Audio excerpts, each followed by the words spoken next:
Yesterday, there was some huge news that came out about Laken Snelling's baby, like that he was born full term and alive, and that she allegedly admitted to medical staff that he did have movement and he whimpered. But then she apparently dropped him and then she passed out and landed on top of him.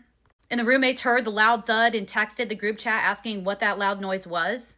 One of the roommates said the loud noises went on for about an hour. I'm going to address this comment here. Wonder if the noise was her throwing the baby to try to unalive it.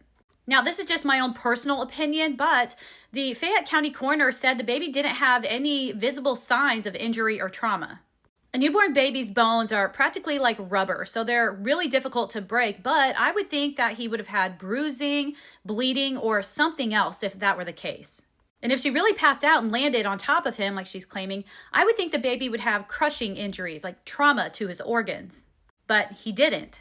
It sounds to me like she's halfway admitting that the baby was smothered, but she's coming up with some sort of story so she doesn't get in trouble. Now, as I stated in a previous video, I was told that after she got to the labor and delivery unit, she did receive a blood transfusion, indicating that her hemoglobin level would have been low.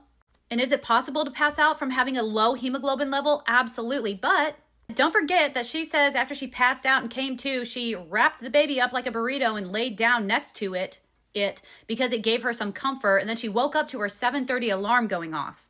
And then she claims she got in the shower, cleaned everything off of herself, got out, cleaned everything up, put the placenta in a plastic Ziploc bag, and then put everything, including the baby, the bloody towels, the placenta, all of it, in that trash bag and hid it in her closet.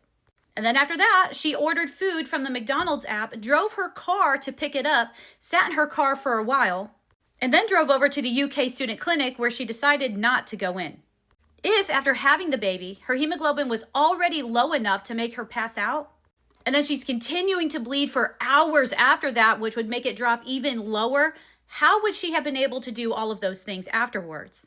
Of course, it's possible that if she really did pass out, it was from exertion and not from the hemoglobin level. But I honestly find it all really hard to believe. And another thing, police found evidence that she was doing searches on her phone related to pregnancy before the baby was born, and she was even taking photographs while she was in labor. That, of course, she ended up deleting because she was trying to hide everything. When she started feeling contractions or her water broke or whatever happened to indicate that she's in active labor, why didn't she call 911? I mean, she very clearly didn't want anybody to know that she was pregnant. So the whole story she's telling of passing out, landing right on the baby, I personally don't buy it for a single second.